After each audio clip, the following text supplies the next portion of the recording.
Hey guys, this is a Q&A video. It originally was on Patreon, but Patreon's been giving me some issues, so I'm going to switch it back over to YouTube Super Chats. So if you want to leave a question for the next video, or just leave me a question in general, you can click the Super Chat button below this video or any of my videos, and it will be answered in a future video. Thanks guys.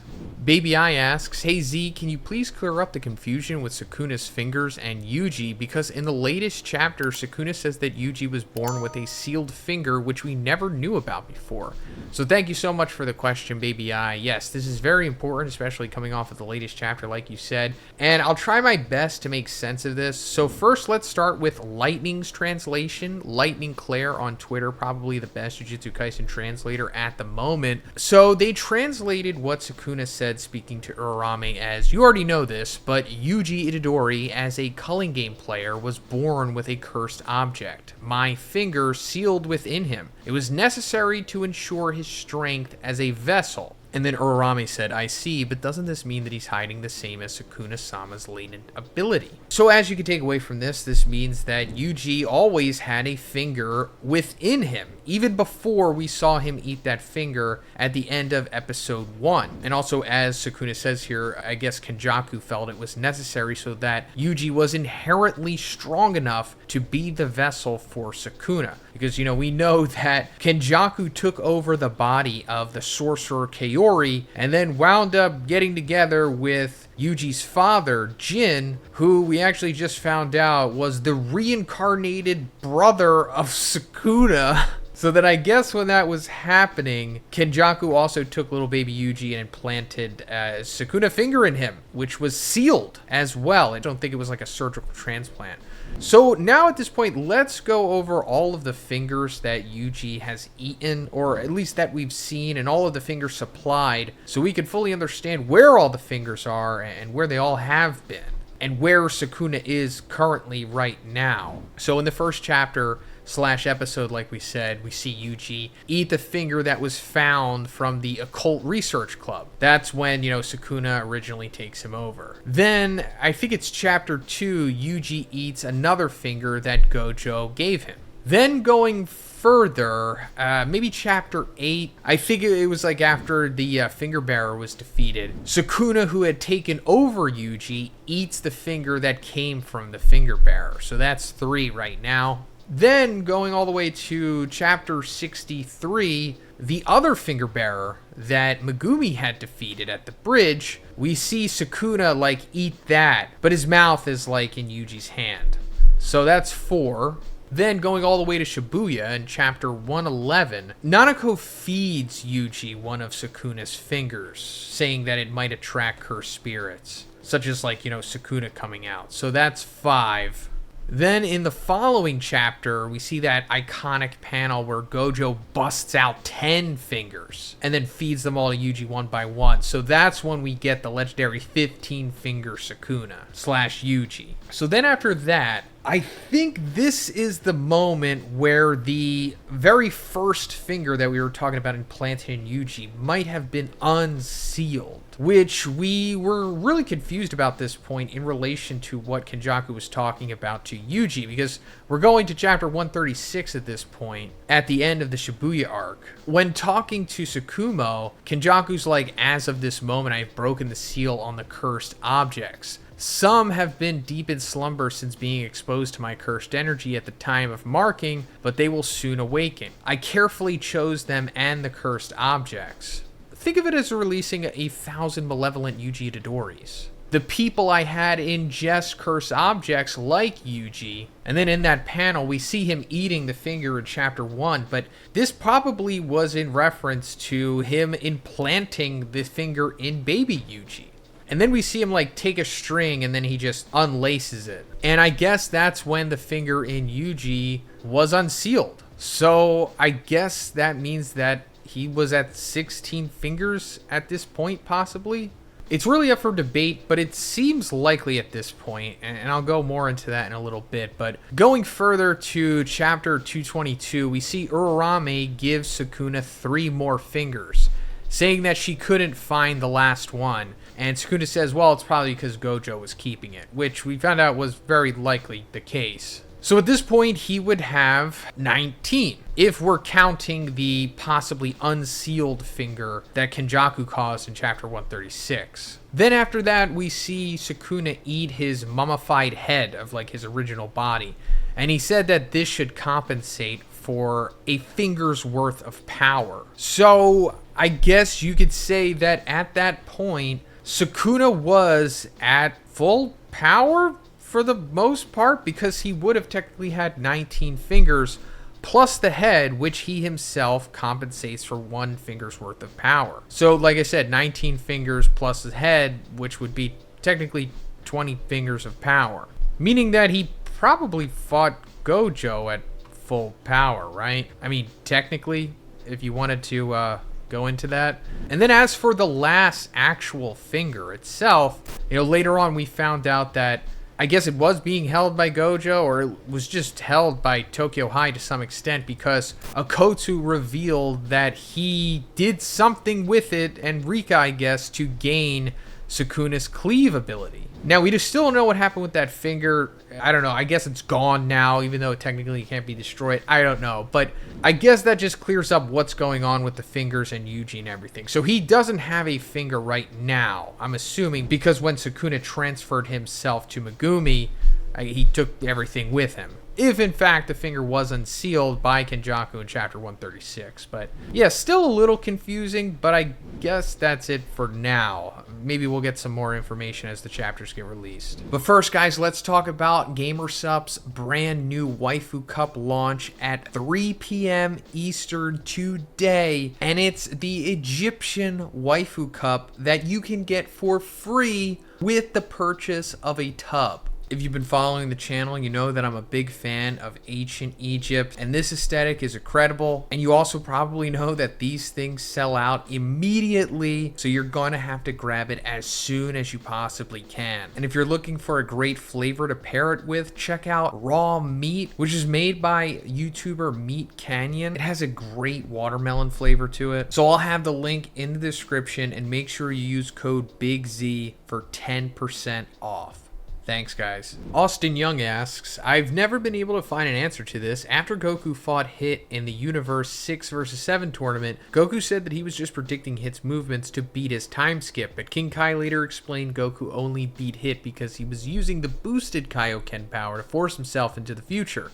How did he do that? To my knowledge, it was never done before, after that, or elaborated further on. So this is a little confusing also because I think the manga and the anime portray these sequences different, especially in the fight overall. Like, Hit's power dynamic is kind of switched to a way. Like in the anime, I'm pretty sure he was adapting further and improving his time skip rather than his power level, but in the manga, he was improving his power level. But I'll try to explain this the best way that I can, because I guess it's up for interpretation. But Goku essentially just became so fast using Kaioken Blue that he was too fast for Hit even while time was stopped for him. I know that's crazy, but I guess that's essentially what happened, because in the manga, Whis says, like, during this fight, Goku's power has become far superior to that of Hit's, and that's what's happening here. Hit's skills are only effective against opponents who are near or below his level.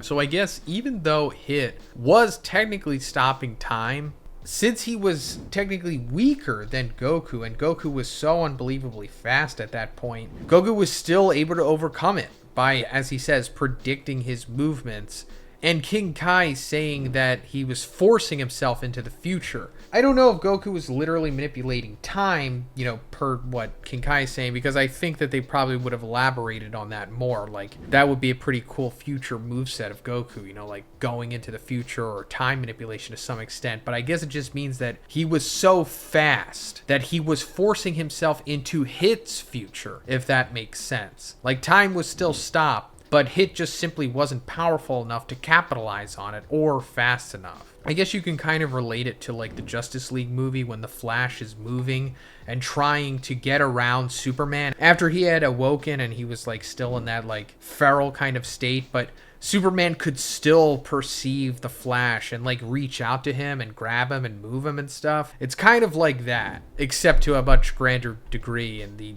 Dragon Ball Super anime and manga. Austin Young also asked, do you have any theories as to what Pig God's special power may be, and how strong do you think it would make him? He didn't think it fit to use against Garo, so if someone on Garo's power wasn't worthy, surely it makes him really strong. So yeah, this is the age-old question about Pig God. This is like the most intriguing thing about him, other than how he developed his abilities. I think that goes with a lot of the S-Class heroes. Maybe they're somewhere in between human and monster. But besides the point, still don't know. The manga didn't really give us any more insight into what it could be. So the possibilities that I was thinking of before was like, considering that he could like eat so much and just continually digest it, I suppose it has something to do with that, maybe. If he could stop something as powerful as Garo or rivaling him, then I don't know, maybe he can like summon a black hole or something. I know that's ridiculous, but it's not out of the realm of possibility, especially for One Punch Man. If not a black hole, then like, I don't know, he could just do something where he can just eat anything. Even Cosmic Fear Garo, he can just eat him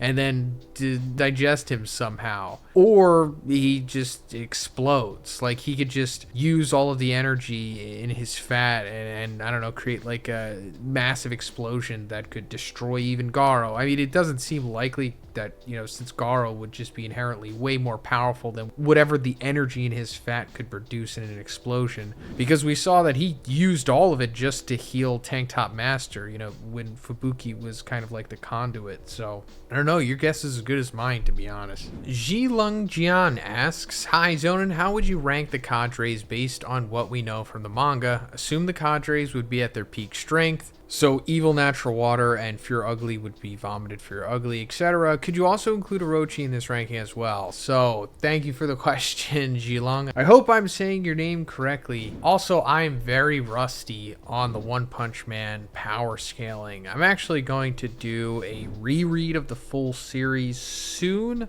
probably once My Hero is over. So I'll be able to give more accurate videos on stuff like this again, because I know I haven't made them in about 3 years at this point. So I'll give you a very rough estimate of the ranking here. So I'll put it on the side and I'll go through it. Also, remember, for everyone in the comments, I'm very rusty on this, and it just seems overall difficult to objectively, much as we can, rank these individuals, especially now that everything is completed in an arc. So number 10, Neon, I think it's safe to say that he's definitely the weakest cadre. I think that's probably the easiest on this list. Number 9, Gums, didn't really do too much from what I remember. Number 8, Homeless Emperor. He could be higher than number 8 because obviously his destructive light abilities are insane. It even impresses and like somewhat makes the other cadres fear him, right? Because of how ridiculous those energy powers that he received from God is. However, he is just a man. Like, God only made him so powerful, so, you know, he could just easily be taken over by like an A-class hero if he gets caught off guard, essentially. So you can only really rank him so high because of that, I guess. Number 7, Vomited Fear Ugly. He's ridiculously powerful. He destroyed Darkshine. For the time, it was a pretty impressive feat, but he was, you know, easily taken out by Garo. Even though Garo was unbelievably powerful. I mean, he takes out quite a few cadres. But number 6, Goketsu. He could be higher, he could be lower. He died too soon, I'll say. I'm still big on Goketsu. I think he is still one of the stronger cadres, but I just don't know where he really ranks up with the people that I'm going to put above him, to be honest. Like I said, it's difficult. So, for example, number 5, Overgrown Rover. He's really powerful, but like, I don't know where he is in relation to like Elder Centipede, who I have at number 4. He seems accurate for that placing, so big, so durable, but he didn't really have too many noteworthy opponents, you know, outside of the 4, I should say, or 4 that he was facing in season 2, and then ultimately defeated by the Serious Punch, which probably wasn't even really needed. So it's not like, you know, the Serious Punch was necessary. So number 3, Evil Natural Ocean. I think it's easier to say these top 3, like these would be the strongest. Where would Evil Natural Ocean be amongst the top 3? Not really sure. He doesn't really have too much time in the series. I would have to put Platinum S above him. It's like between him and Orochi for number 1 and number 2. And honestly, I don't know if Platinum S is stronger than Orochi. I mean, seemingly he would be faster, right? But could he defeat Orochi? Like, if Platinum S and Orochi were to fight, like, who would win? Especially with the new retconned Orochi that has the Eldritch-like appearance. Very different from the original one that we saw back when he fought Saitama. I think, what was it, 2019? So, I don't know. I guess it would be fair to put Orochi at number 1 because he was the leader. So, I'm not really sure. But like I said, here's a rough list. I hope it satisfied you for now. I'll try harder in the future to make a more accurate one. Nico Labazo said, no question, just wanted to say hell yeah, brother. Glad to see you're back. You're the GOAT as always. Hey, thank you so much, Nico. I haven't forgot about your support all of these years, and I really appreciate your continued support, and I also hope everything is well with you, my friend. Pablo Barrios asks, hello, Zhoniin, I'm a big fan. Thanks for all your hard work. Hey, thank you for the support, Pablo. I really appreciate it. In the chapter in which a My Mask meets that idol group, the Bubbly Boys, one of them looks strangely like Garo. In the miniature thumbnail at the end, it is shown that he was not affected by a My Mask's intimidation and was offering tea to his companions who were still trembling. What do you think about that? So, he does resemble Garo. He actually resembles Bang kind of too with the eyebrows, but I don't think he's related, if that's what you were necessarily getting at, which I'm not sure. He is also in the webcomic version too, at least a character that has like his type of hair. He doesn't really have the eyebrows in the webcomic, but I'm not sure if he was not affected by the intimidation. We just don't see his reaction to it in the chapter. What is it, 174? And then at the end, I think he's more so being helpful to them with offering tea and everything. But yeah, he is not intimidated in this, end chapter panel for sure, right? While they're all shaking and everything. So what does that mean? Does it mean that he is related to Garo? Is he related to Bang? It's a possibility. I mean, if Garo did have a brother, we would have probably known about it by now. Unless, it's like a secret brother that he had or something. Or it's like a secret relative of Bang, possibly. I think that would be interesting for sure. The more the merrier with those guys, to be honest. Whether it's Garo or Bang, But I don't know. I really don't know what to make of it. Because he doesn't really have any more significance in the webcomic either.